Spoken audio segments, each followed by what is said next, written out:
Welcome to tonight's self-care forum.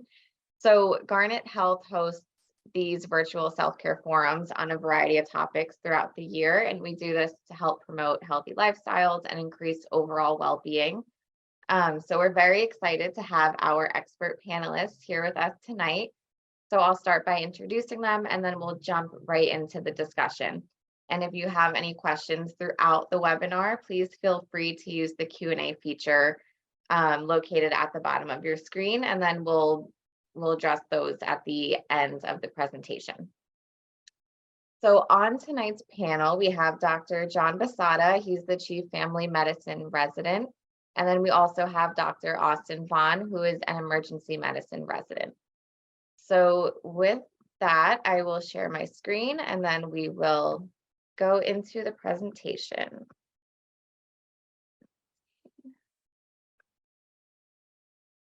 All right. You guys can see that okay?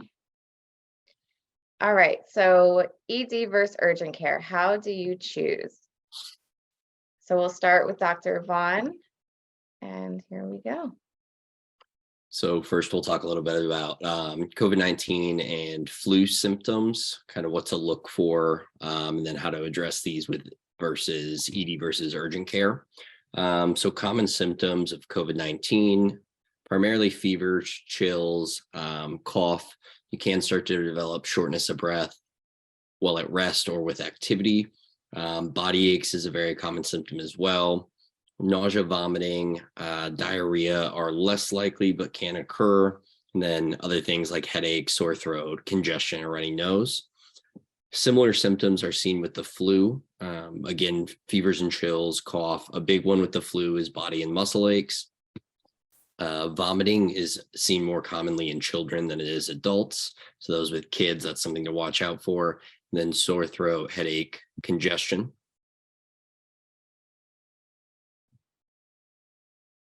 So with COVID-19, looking at either going to the urgent care or being seen in the emergency department, one of the big differentiating factors is trouble breathing. So this can commonly be seen with COVID-19. A big factor there is with any kind of illness, you can get short of breath while you're up moving around, you're dehydrated, you're fatigued, you're not eating and drinking well. That's common with any viral illness, but shortness of breath at rest is when it's more concerning. That would be a reason to present to the emergency department. Going to urgent care is especially beneficial if you've just had a known exposure or somebody around you is sick and you're wanting to get tested. If you have sick contacts in your household, you have children that are homesick or your spouse is sick and you're just looking for testing, or if you have job testing requirements, your employer won't allow you to come back until you're tested. Those are all beneficial spots to go to urgent care versus going to the emergency department, just due to wait times and accessibility. Another example for urgent care versus the ER would be mild symptoms, general viral illness symptoms. So cough, fever, chills, and body aches, that can all be dealt with at the urgent care. Reasons to come to the ED though would be trouble breathing, persistent pain or pressure in the chest, any kind of new onset confusion, if you're having trouble staying awake or issues with balance, dizziness, walking, and any kind of discoloration to the lips or nail beds, changes in colors like pale gray or blue. And then if you're immunocompromised, so if you have a history of cancer, you're on chemotherapy, or you're on various drugs for like autoimmune diseases, and you believe that you're positive for COVID-19, that could be a reason to go to the emergency department versus going to urgent care. Very similar discussion with flu-like illness. Most of the time, adults can just be tested at urgent care for the flu. Again, mild symptoms, nausea, vomiting, but you can still handle oral intake or diarrhea, but you're able to tolerate fluids and get food in. For children, same kind of picture. If you're just looking for testing, urgent care is the way to go. As long as they're tolerating oral intake, still having normal wet and dirty diapers if they're in that age range, And fever is very common in kids. As long as a fever is controlled with Tylenol and Motrin, they don't necessarily need to be seen in the emergency department. But being seen in the emergency department would be, again, trouble breathing or uncontrolled shortness of breath, chest pain, dizziness or confusion, an inability to tolerate oral intake. So you can't tolerate fluids or solids. If you have intractable vomiting or vomiting that won't stop or isn't controlled, weakness and unsteadiness, and then worsening of chronic medical conditions. So then to talk about fevers, kind of high versus low fevers. So just as a reference point here, the normal body temperature is 98.6 degrees Fahrenheit. Low-grade fevers are considered anything less than 101. You can just treat those with Tylenol and Motrin, adequate rest and hydration. A high-grade fever in an adult is it would be a temperature greater than 102. Again, can be treated at home, but if you're unable to control the fever with things like Tylenol or Motrin and the fever's not coming down, that's a reason to go to the emergency department, not the urgent care.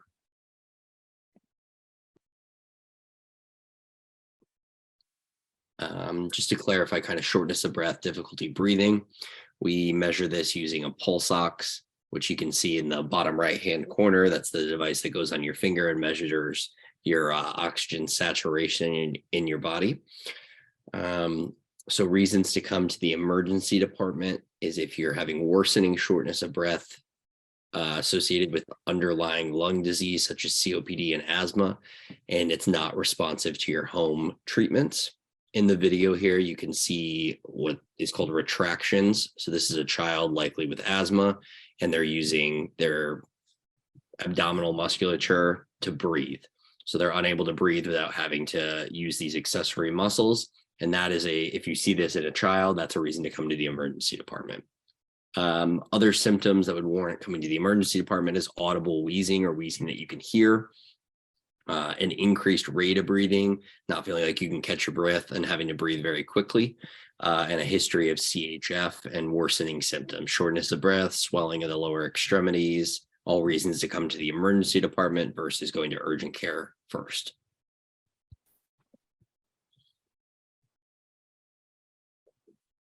So a big thing that we see in the emergency department is children. This kind of goes over common things that are seen and when to go to the emergency department. So rapid breathing, like that video we just showed, retractions, wheezing, any discoloration of the face or lips. Like I mentioned, the retractions, which is the ribs pulling inward with each breath. Dehydration, so no urination in a child for more than 8 hours. A dry mouth, or they're upset and crying and they're not able to produce tears, are all signs of dehydration. Any kind of decreased activity level or not acting like themselves. A fever above 104 that is not controlled with fever reducing medications, which would be Tylenol and Motrin, and an inability to tolerate oral intake, so not able to tolerate fluids or solid foods. These are just talking about some common kids' health conditions. So viral illness is just a generalized category for anything that's spread virally. This is COVID, flu, kind of the common cold that kids get. Most of the time, this can be seen at the urgent care and evaluated there. Severe symptoms, like we've talked about on the first few slides, would be reasons to come to the emergency department. The bottom left picture is an example of strep throat. Again, as long as they're tolerating liquids and feeling okay and the fever is controlled, this can be seen at the urgent care. A lot of the time, this just requires a swab to test for strep throat and then oral antibiotics. The top left picture is an example of otitis media, or the common ear infection, very common in children. Again, it's a clinical diagnosis, so you just have to look at it. This can be done at urgent care and just requires oral antibiotics. We've talked about the flu, asthma, and then Coxsackie virus, which is hand, foot, and mouth disease, mainly occurs in kids under 5, but adults can also get this infection. It's common with a rash on the hand, the feet, and the mouth. And again, severe symptoms, inability to eat or drink would go to the emergency department, otherwise can go to the urgent care. A really common topic in pediatrics would be a febrile seizure, very scary for parents. This occurs in about 2 to 5% of children before the age of 5. Majority of it occurs between 12 months and 18 months of age. It's a single seizure occurring in less than 24 hours. It'll last less than 15 minutes. And after the seizure resolves, a child kind of starts acting like themselves again. The reason this occurs is a fever. And so without having adequate fever control, this can occur in any kid. It's extremely common. When it comes into the emergency department, we watch them and we control the fever and they're able to go home, usually the same night. This is something that I would say if your child experiences a febrile seizure, it's very scary for mom and dad. They should always come to the emergency department just for evaluation. It is just treatment with fever control, but still should be seen in the ED for this. And stroke signs and symptoms. So there's one common topic with all of these bullet points, and the commonality there is the word sudden. All of these things will come on rapidly, or you notice them when somebody wakes up in the morning. So what we're looking at here is onset of weakness or numbness in the face, arm, leg, or an entire side of the body. Sudden confusion, trouble speaking or trouble understanding or finding words, so kind of jumbled speech or word salad. It can be trouble with vision, a sudden trouble walking, dizziness, loss of balance, or loss of coordination. Can occur with a severe headache with no known cause that's non-responsive to medication. So you take Tylenol or Advil and no response, it doesn't get any better. And then sudden onset as these come out of nowhere, or you awake or you wake up in the morning and have these symptoms.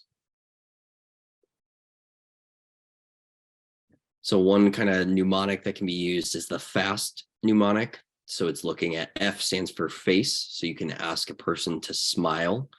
They can develop a facial droop on one side, which is what this picture is demonstrating. The A stands for arms, have them raise both arms up in the air straight out. And if one arm drifts, that can be a sign of a stroke. So drifts downwards, speech.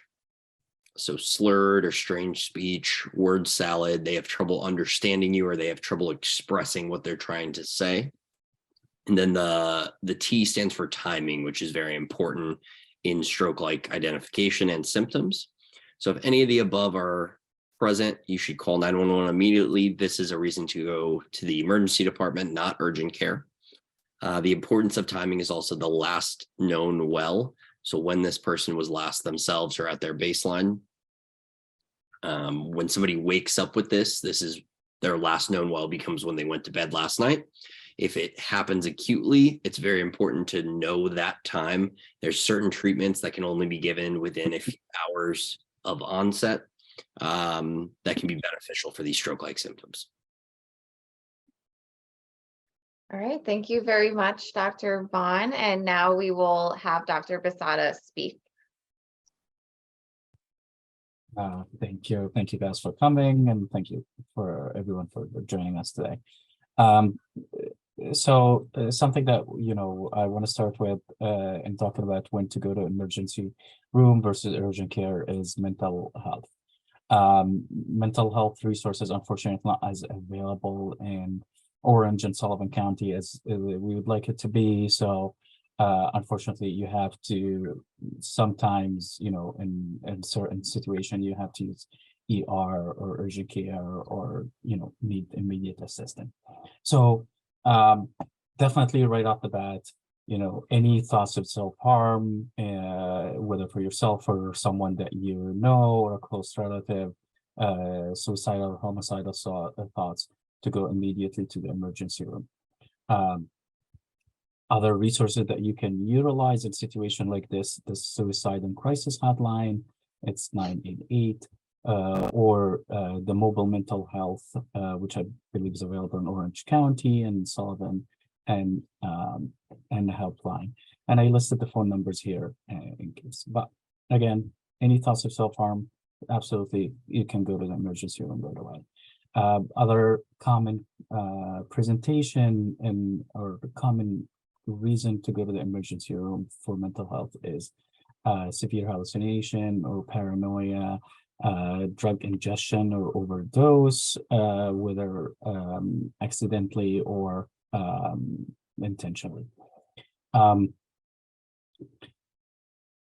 Other situations where you would go to urgent care, if the situation you're facing are only like symptoms of anxiety, depression, maybe even a panic attack, which is usually heavy breathing, maybe some chest pain or something that you might be familiar with and happened before you ran out of medication or you need the referral, that would be a reasonable reason to go to the urgent care. And again, would like to reiterate that primary care physician, can manage a lot of mental health. So it's always good to have a primary care physician that you can reach out to. Of course, if you can't reach out to them in a timely manner, then definitely utilize either urgent care or ER. All right. All right. So another topic that I just want to highlight, and people present a lot, especially to urgent care, was STDs. Whether you had recent exposure, you had unprotected sex, or you need a pregnancy test or emergency contraceptive, anything like that, that would be a reasonable reason to present to urgent care. They can test and treat a lot of sexually transmitted disease, urinary tract infection,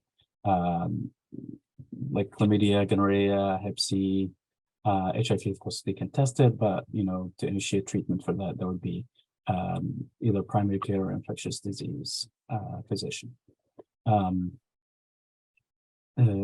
Syphilis or urine analysis just for your common urinary tract infection. When to seek care at the emergency room if you have symptoms or sudden symptoms of pelvic pain or testicular pain that it comes on suddenly, that could be a lot more worrisome, or any pelvic pain or abdominal pain that comes with a high fever, like Dr. Bond talked about, and nausea, vomiting, or severe dehydration. Another topic that I want to highlight is burns. Very common to need either services from urgent care or emergency room for burns. The main point here is, superficial burns, first degree or second degree. They can be red, sometimes they can blister, but they will be painful because the nerve endings are still intact. So they're often painful. That's how you can differentiate between the two. If it's really you lost sensation in there, that would be kind of a sign that it's a much deeper burn than it might seem. Another way to so first degree and second degree burns most of the time can be handled at urgent care, while third degree or fourth degree deeper burns should be evaluated in the emergency room. Another way to think about burns, it depends on how much area of the body is covered in the burn. So this is just a simple graph to kind of determine anything above 9 or 10%. So that would usually be like a whole limb or the whole upper arm or the whole leg or the entire chest.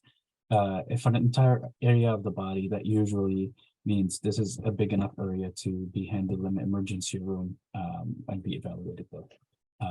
Otherwise, smaller burn, just maybe part of the hand or something like that, maybe reasonably be evaluated in urgent care first.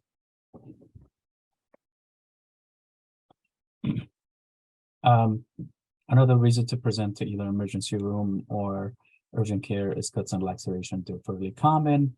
A lot of them can be handled in urgent care, especially even if stitches are needed. If the edges of the cut are straight, they're resulting from maybe a minor bite from a cat or a dog, they likely would need antibiotic, and that can definitely be handled in urgent care. When to go to the emergency room if the cut is a lot bigger, bleeding is not stopping, it's severe, you're losing there's a lot of blood loss from the cut, or the cut is deeper than a quarter of an inch. Also, if the cut is made by a rusty object, or you can see muscle, fat, or bone through the wound, that's deep enough to definitely be evaluated in an emergency. Okay. All right, thank you, Dr. Vasada and Dr. Vaughn. So here on the screen, we do just have some resources that everyone can use if you wanted to take a quick picture of it, or I can definitely send this out to all the attendees afterwards, but we just have the phone numbers for all of our locations, and we do offer numerous support groups and classes that anyone and everyone can sign up for. We have the link on this page as well. And if you didn't already and you have a question to ask one of the panelists, you can put that in the Q&A box now. So I think we have one in there already. So I'm going to stop sharing my screen and we will start doing the Q&A. All right. Okay, so we do have a question about animal bites. So Dr. Vasada, I know you did say for a minor bite, you can go to urgent care. Is there any type of animal bite that may warrant an ER visit, or how would someone know where to go for that?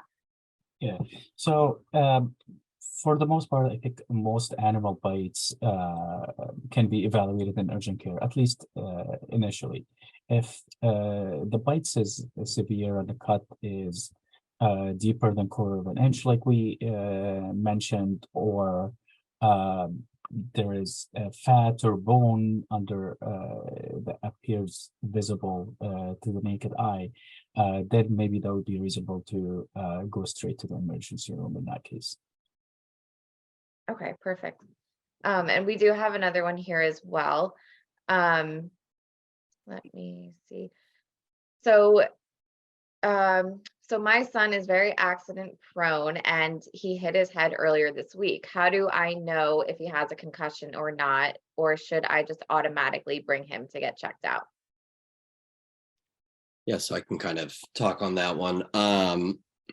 So with kids, there's a very high threshold to actually do a CT scan. They have a very low likelihood of developing any kind of bleeding from falls, hitting their heads, anything like that. The things to watch out for with kids is if they do have a fall and they hit their head, are they acting like themselves? Do they cry right away after the incident? And then can they return back to normal activity pretty much right after? Things to watch out for, or that should raise a little bit of a suspicion, would be not acting like themselves, they decreased arousability, or you can't seem to wake them up,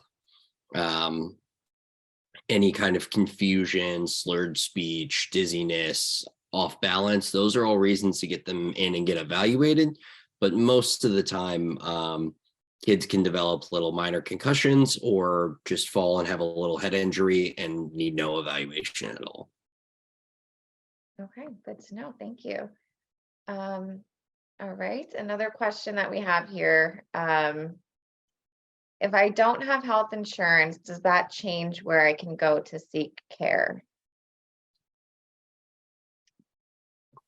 So I don't know if that would maybe be specific to the organization, or is that is there a standard policy among all healthcare? How does that work, if either of you want to take that one? So I think in the emergency room, there's an emergency act. I don't remember the name of the law or anything.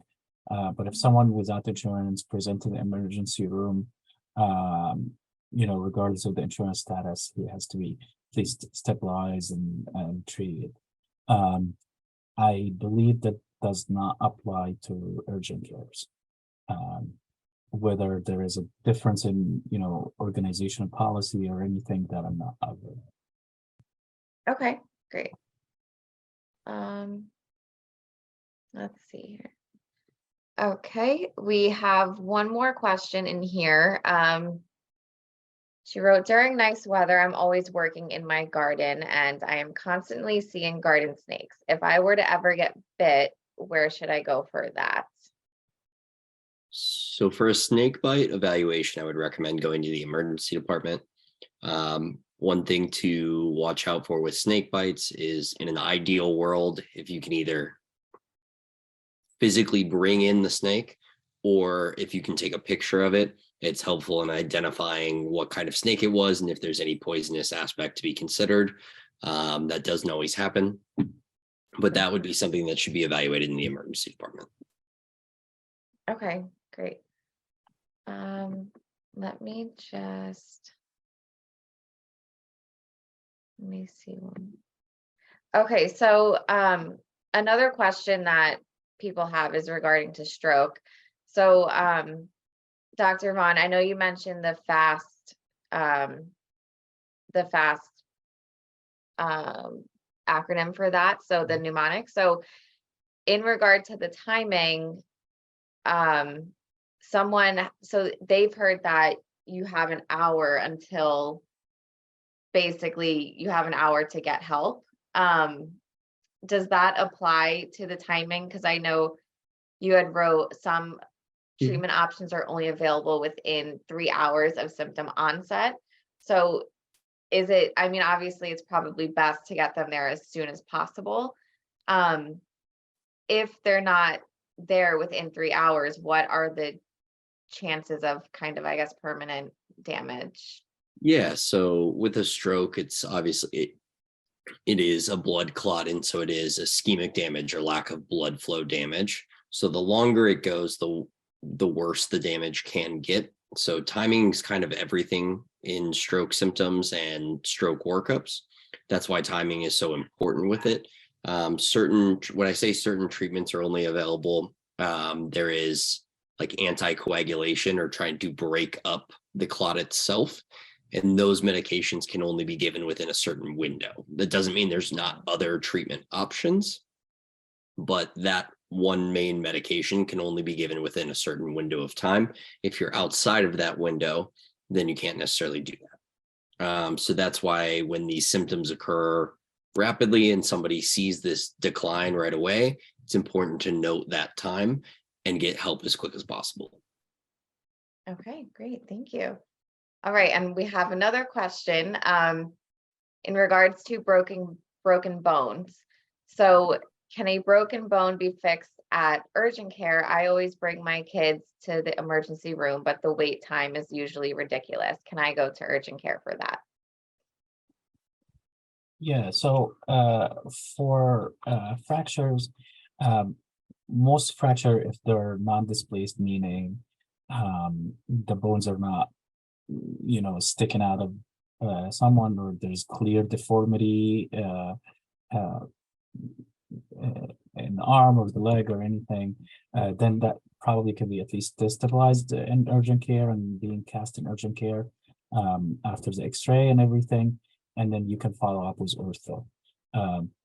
If there is clear deformity, if again, a bone is sticking out, if there is severe bleeding, then that definitely should be going to the emergency room. Okay, great. So at urgent care, they would be able to give you a cast or split and everything that the ER could do? Yeah. Okay, great. All right. So there's no more questions in the chat box. So I guess that is it.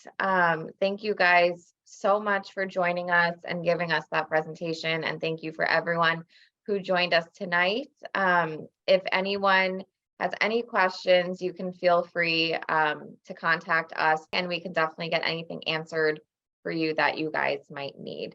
All right, so thank you guys so much again, and everyone have a great night.